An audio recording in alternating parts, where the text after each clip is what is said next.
Hi, and welcome back to another edition of Gunners Are Us. In this edition, we'll be talking all things to do with Brentford, and we'll be going through the Mikel Arteta Press Conference. And with that and much ado, let's get on with the video. So, it is another week, and matches are back on. And it's Brentford against Arsenal. That is going to be the match, which is taking place on Sunday at midday. Arsenal are looking to make their sixth win with this seventh game, which is going on. Let's jump straight into it and go into what the boss has got to say. But before that, let's go into it and see what the boss has had to say.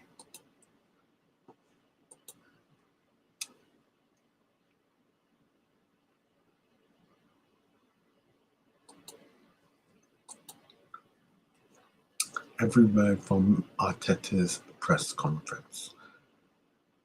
After an impromptu 2-week pause from the Premier League, we are back in action against Brentford on Sunday. Our manager, Mikel Arteta, spoke to the media ahead of the match on winning the Manager of the Month award. Yeah, it's great. I think it's a sign that the team is performing well, the team is winning football matches, and it's a consequence of that. Thank you to all the people that are involved at the club that contribute to us on a daily basis, who make our job easier and possible. And obviously to the players who are the ones on the field making a difference and helping us win the games. And to our supporters, thank you very much. On whether the Manager of the Month award is a reflection of good recruitment. It's a reflection of everything, and you can have those things and then you can lose football matches and then you're not going to get this award. At the end of the day, it's about being consistent and trying to get all the right decisions every single day. Then you have to put them into practice as much as possible in football games, which at the end of the day decide the momentum of a club. On the passing of Queen Elizabeth II, I think it's phenomenal what the country has done. I think it shows the level of respect and admiration and the legacy that the Queen has left in the life of so many. And I think it's a very emotional, and coming from a different country and the culture, to see that reaction was pretty special. I think it says a lot about who she was and what is left behind her.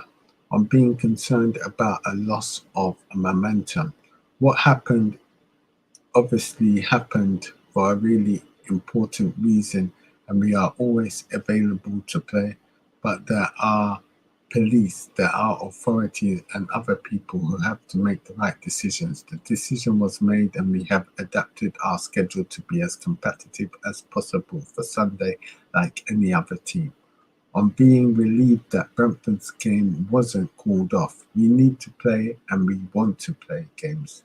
When you look at the schedule after the World Cup, especially, or at what we have to go through in October, we need to play the games because if not, it's just impossible. On facing Brentford, well, I think they are a really good side. I think what Thomas and the staff have done there, not only this year, but over the years, I think is remarkable. The way they have performed and the results they have got against the top clubs as well, especially at home, just sets the tone on what is going to happen on Sunday. And we are very aware of how difficult it's going to be to beat them. On Thomas Frank, I think he's done an incredible job with himself and the coaching staff, the club, the clarity, the philosophy and the vision they have had, and how they have executed it, how they're constantly evolving. I think they deserve a lot of praise for what they've done. On the difference between this season and when we faced Brentford last season, this is Arsenal Football Club. It's everybody's club and everybody's contributing the right way. Obviously, the context has changed, the environment has changed, and we have to maintain it as it is for a long time. On Ivan Toney's career path, I think it's a great story. This country's had stories like this in a few seasons. The same with Jamie Vardy, and I think it's extraordinary. Means that again the opportunities are open for everybody. That is just about how it that is just about showing consistency, showing quality and belief. It can happen at any age, and it isn't something that is determined already. If you don't go through that phase in that period of life, you can still become a professional player, a top player, and an international player. So I think it's a great thing. I concur. It's a great thing that Ivan Toney is getting a look at in the England job. It's a great thing. On whether he will motivate players using tweets like last season, I haven't written the script yet for that one. I'm sorry. If you have any ideas, just give them to me. I've run out of ideas. On Ivan Toney's tweet in particular, anybody can write whatever he wants, and I'm here to judge if it's necessary to use it in a way that I believe is most powerful.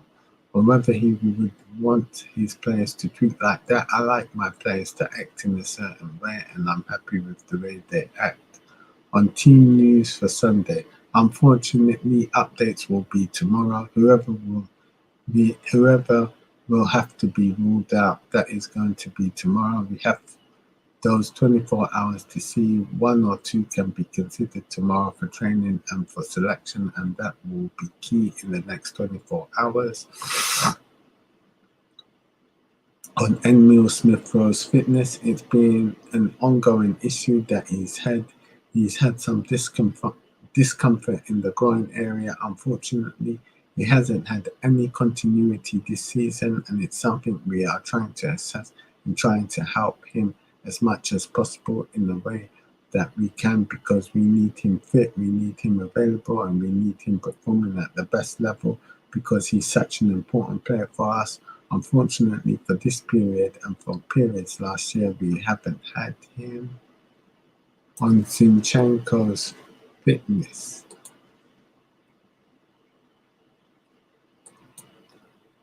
again, we have to wait until tomorrow to make that decision, where he was on that moment and what we have decided to do for International Week. Doesn't mean that we are going to say that the same for the weekend, so it's something we will address tomorrow. On Ben White's absence from the England squad, he's played in both positions, centre back and right back. Sometimes he's been selected, sometimes not. I think to have versatile players that can play at that level, that Ben can in both positions at central defender and fullback, is something that, in my opinion, any manager wants, especially when you go to a tournament where a lot of things can happen. That's Gareth Southgate's decision and his coaching staff, and what I can tell you is whenever Ben gets the call, he will be ready. On picking players on form, Gareth picks the best team, the best squad that he believes in for now. It doesn't mean that it's going to be the case in November. The squad that they have available is just incredible, and everything that we can do to help Ben, we are trying to do so. And I think Ben is given a lot of reasons to be selected. On Ben White's versatility, when we are thinking about doing something to maximize the resources we have in the squad, to have some connection and other options to play the way we want to play, we have to have certainty that the player is happy to do so and that he feels capable to do that. If not, it's just a waste of time. So it has to go both ways. I have those discussions with Ben. He's always been very open. I think he's really enjoying playing in that position, and that's why he's been doing so well. I think it's great for him at his age to be involved in other positions. On whether Ben White is fit, he's fit. On Gabriel Jesus not being in the Brazil squad, I haven't been given a reason why. What I have to do is try to convince the player that they have to continue to do that, put their heads down, accept the decision that is made by the coach of the national team, and give them even more reason, if necessary, that they have to be selected. That's the way the boys reacted, and there's nothing else to comment on. On Marquinhos' performance against Zurich, I was looking more at the faces of the rest of the staff and player. He's very popular with no English, just with a smile and attitude. He has earned the respect and admiration of everybody here. It was a big step for him because he hasn't played enough minutes with us, but we were willing to give him the opportunity. I think he deserved it. I think he took it really well, and he's a player that needs to keep developing, and in order to do that, we need to give him opportunities. On whether he is ready for the Premier League, we want to build the steps, and when we have asked him to play with the under-21, he's done incredibly well. His attitude towards every coach and player has been seen, and it couldn't be any better. That's what we expect from the player, so that's why he's got his chance against Zurich, and he might get another chance very soon. On Tamayasu's versatility, he can play central defender as well. Tommy has been playing left centre back for his national team, Japan.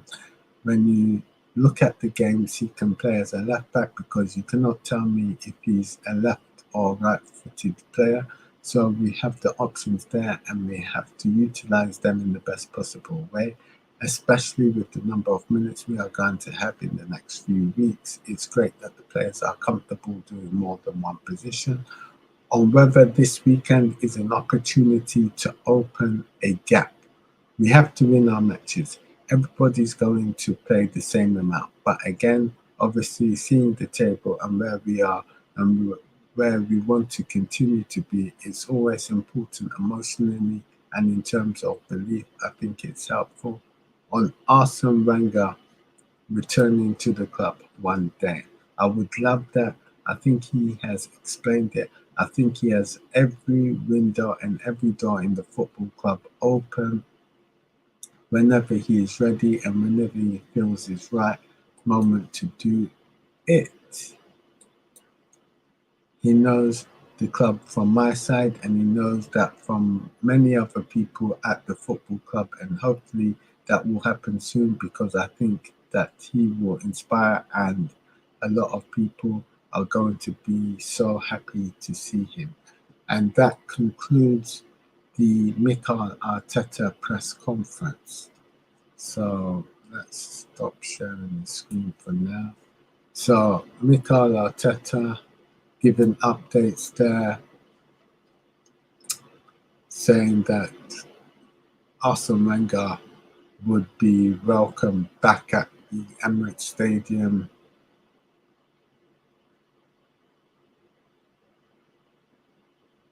And that there'll be an update within 24 hours on which players will be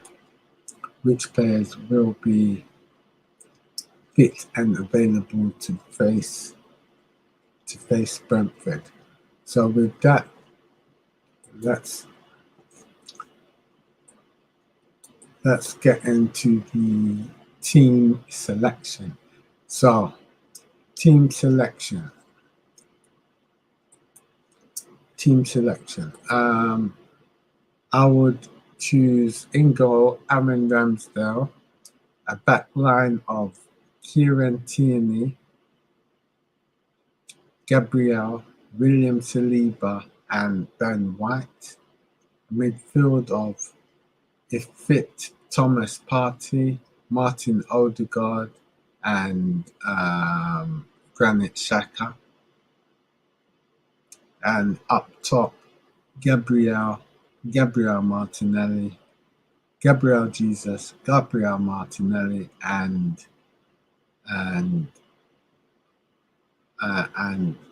Bukayo Saka. That's who I would choose. That's the team that I would choose to face Brentford. That team again: Aaron Ramsdale in goal, Kieran Tierney, Gabriel, William Saliba and Ben White, Thomas Partey, Martin Odegaard, Granit Xhaka, Gabriel Martinelli, Gabriel Jesus and Bukayo Saka. That would be my team to face Brentford. Now, who are the danger men to be watching out for? The danger men to be watching out for would be Gabriel Jesus, Bukayo Saka, and Martin Odegaard. I've chosen 3 from Arsenal, and for Brentford, who would be the danger men to be watching out for? We'd also go for Ivan Toney and Mbeumo. Those would be the danger men to be watching out for. So that's there. Now, score prediction. I would predict that Arsenal's going to win this game 2-0. I hope I'm correct. I hope we can keep the clean sheet. It will be. It's been a bit of time since we've kept a clean sheet, so I hope that we can keep a clean sheet, and I hope that we win the game 2-0. So that is